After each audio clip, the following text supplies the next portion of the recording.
ஓம்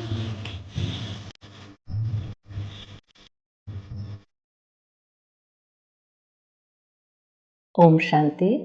16/1/2020 சாக்கார முரளி.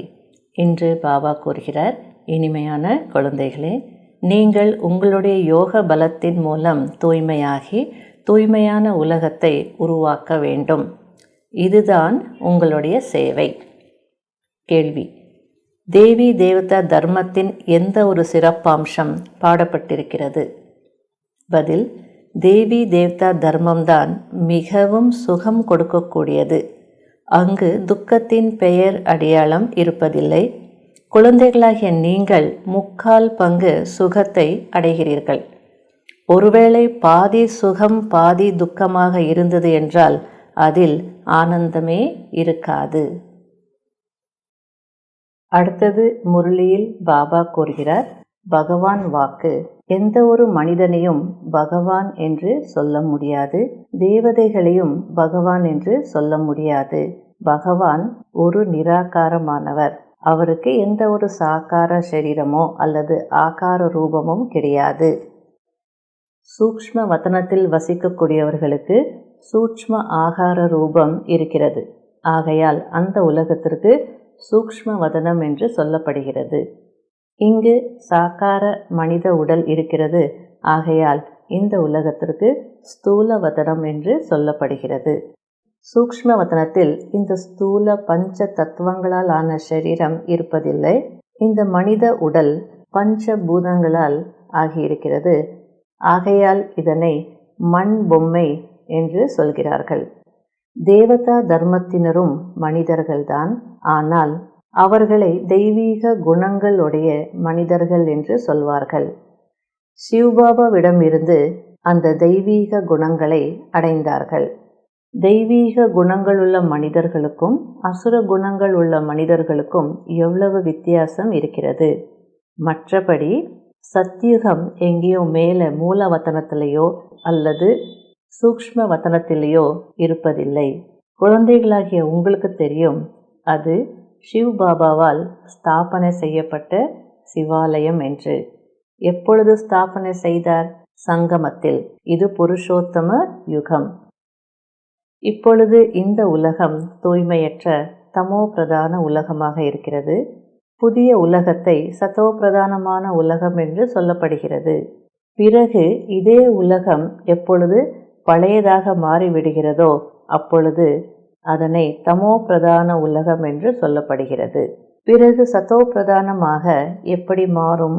குழந்தைகளாகிய உங்களின் யோக பலத்தின் மூலம். யோக பலத்தின் மூலம்தான் உங்களுடைய பாவ கர்மங்கள் அழிந்து நீங்கள் தூய்மையாகி விடுவீர்கள். பிறகு தூய்மையானவர்கள் வசிப்பதற்கு தூய்மையான உலகம் வேண்டும். தூய்மையான உலகத்தை பாபா ஸ்தாபனை செய்கிறார். தூய்மையற்ற உலகத்தை ராவணன் ஸ்தாபனை செய்கிறான். இந்த விஷயங்கள் எந்த மனிதர்களுக்கும் தெரியாது. ஒருவேளை 5 விகாரங்களே இல்லை என்றால் மனிதர்கள் துக்கத்தில் இறைவனை ஏன் நினைக்கிறார்கள்? பாபா துக்கத்தை நீக்கி சுகம் கொடுக்கக்கூடியவர் அல்லவா? குழந்தைகளாகிய உங்களுக்கு 3/4 பங்கு சுகம் இருக்கும். ஒருவேளை பாதி துக்கம் இருந்தது என்றால் அங்கு என்ன ஆனந்தம் இருக்கும்? தேவதா தர்மம் மிகவும் சுகம் கொடுக்கக்கூடியது. அடுத்தது பாபா கூறுகிறார், பாபாவை எல்லாம் அறிந்தவர் என்று சொல்வார்கள். அப்படி இல்லை, அவர் நாலெட்ஜ்ஃபுல், ஞானம் நிறைந்தவர். அதாவது எல்லாம் அறிந்தவர் என்றால் ஞானக்கடல் அல்லது ஞானம் நிறைந்தவர் என்று அர்த்தம். இப்பொழுது நீங்கள் படித்து கொண்டிருக்கிறீர்கள், இந்த மோசமான உலகத்தில் ராஜ்யம் செய்ய முடியாது. அழகான உலகத்தில்தான் ராஜ்யம் செய்வீர்கள். அடுத்தது பாபா கேட்கிறார், ராஜ யோகத்தை சத்தியுகத்தில் வந்தால் நான் சொல்லிக் கொடுக்க முடியும். சத்தியுகத்திற்கான ராஜ யோகத்தை தந்தை சங்கம யுகத்தில் தான் சொல்லிக் கொடுக்கிறார். புதிய உலகம் பழையதாகிறது, பழைய உலகம் புதியதாகிறது. இது எல்லையற்ற ஒரு பெரிய வீடு அல்லது எவ்வளோ பெரிய நாடக மேடை. சூரியன், சந்திரன், நட்சத்திரங்கள் எவ்வளவு இந்த மேடைக்கு உதவி செய்கிறது. சத்தியுகத்தில் இந்த லக்ஷ்மி நாராயணருடைய ஆட்சி இருந்ததல்லவா? அங்கு 5 விகாரங்கள் இருப்பதில்லை. அது பகவான் ஸ்தாபனை செய்கின்ற தூய்மையான ராஜ்யம்.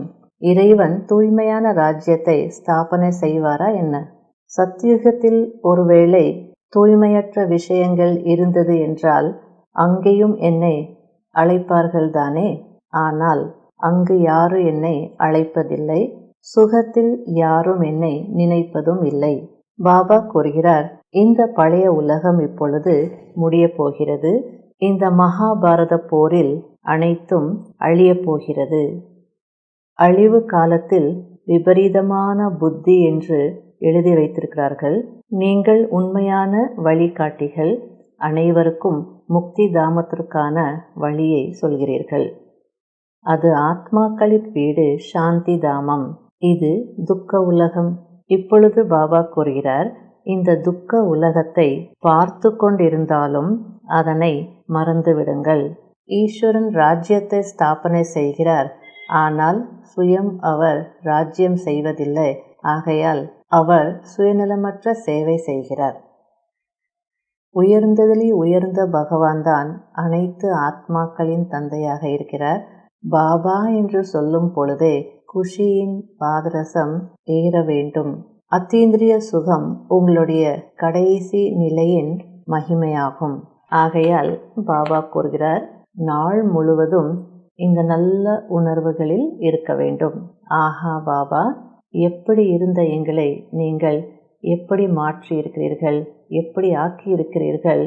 உங்களிடமிருந்து எங்களுக்கு எவ்வளவு சுகம் கிடைக்கிறது. இப்படி உள்ளபூர்வமாக தந்தையை நினைத்து கொண்டே இருந்தால் அன்பு கண்ணீரும் வரும். பாபா, அதிசயமாக இருக்கிறது. நீங்கள் வந்து எங்களை துக்கத்திலிருந்து விடுவிக்கிறீர்கள்.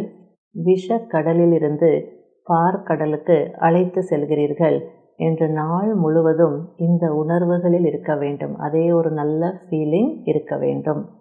ஸ்ரீமத் படி நடப்பதினால் உங்களுக்கு எவ்வளவு பலம் கிடைக்கிறது.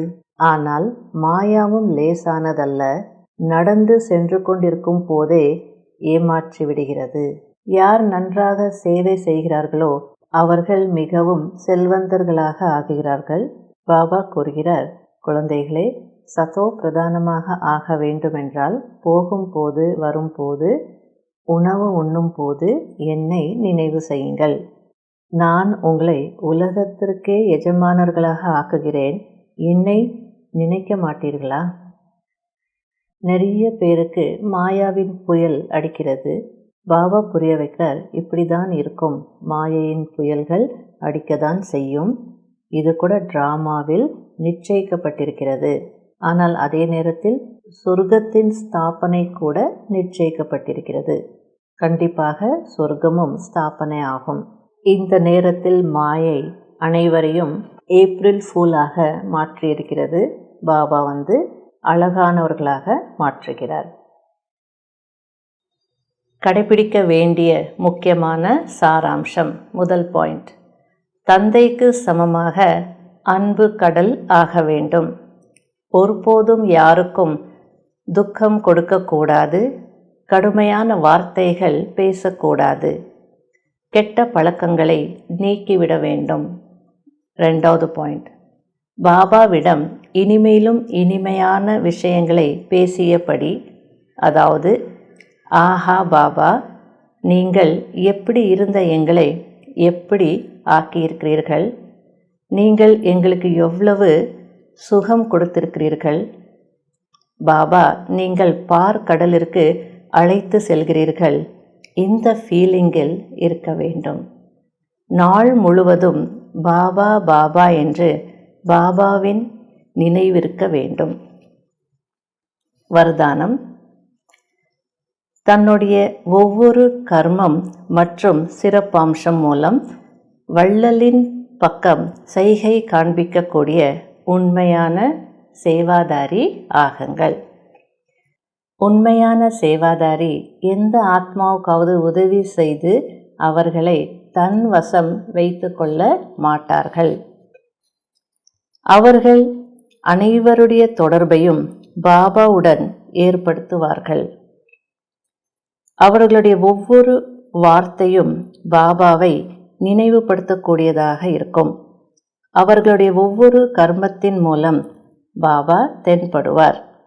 அவர்கள் என்னுடைய சிறப்பாம்சம் காரணமாக என்னுடைய உதவியாளர்களாக இருக்கிறார் என்று எண்ணத்தில் கூட நினைக்க மாட்டார்கள். ஒருவேளை உங்களை பார்த்து பாபாவை பார்க்கவில்லை என்றால் அது சேவையே இல்லை. ஏனென்றால் பாபாவை மறக்க வைத்தீர்கள். அதாவது நாம சேவை செய்து நாம கோர்ஸ் கொடுப்போம் அல்லது நாம் சிறப்பாக ஏதாவது செய்திருப்போம். நம்முடைய சிறப்பம்சத்தின் மூலமாக அவர்கள் நமக்கு உதவியாளர்களாக இருக்கலாம். அதுவும் சேவை இல்லை என்று பாபா கூறுகிறார். ஏனென்றால் நம்மை பார்த்தார். நம்மை பார்க்கும் பொழுது பாபாவை பார்க்கவில்லை. பாபாவை பார்க்கவில்லை என்றால் அது சேவையே கிடையாது. உண்மையான சேவாதாரி சத்தியத்தின் பக்கம் அனைவருடைய சம்பந்தத்தையும் இணைப்பார்கள், தன்னுடன் அல்ல. ரொம்ப சூக்ஷ்மமாக பாபா சொல்கிறார். நாம் தான் எல்லாம் செய்திருப்போம், இருந்தாலும் எதற்காக செய்கிறோம்? அவர்கள் பாபாவுடன் கனெக்ட் ஆக வேண்டும், பாபாவிடமிருந்து அனைத்தையும் அடைய வேண்டும் என்பதற்காக தானே. அப்பொழுது அவர்கள் நம்மை நினைத்து விட்டால் அது சேவை இல்லை என்று பாபா சொல்ல வரார். ஸ்லோகன்: எந்த விதமான விண்ணப்பத்தையும் போடுவதற்கு பதிலாக சதா திருப்தியாக இருங்கள். அவ்யக்த நிலையின் அனுபவம் செய்வதற்கான விசேஷமான ஹோம்வொர்க். இந்த ஸ்தூல சரீரத்தில் பிரவேசம் செய்து கர்மேந்திரியங்கள் மூலம் காரியங்கள் செய்து கொண்டிருக்கிறோம் என்ற பயிற்சி செய்யுங்கள். எப்பொழுது வேண்டுமோ பிரவேசமாகுங்கள், எப்பொழுது வேண்டுமோ இந்த சரீரத்திலிருந்து விடுபடுங்கள். ஒரு வினாடியில் தாரணை செய்யுங்கள், ஒரு வினாடியில் இந்த சரீர உணர்விலிருந்து விடுபட்டு ஆத்மா ஆகிவிடுங்கள். இந்த பயிற்சிதான் அவ்யக்த நிலை அடைவதற்கான ஆதாரம். ஓம் சாந்தி.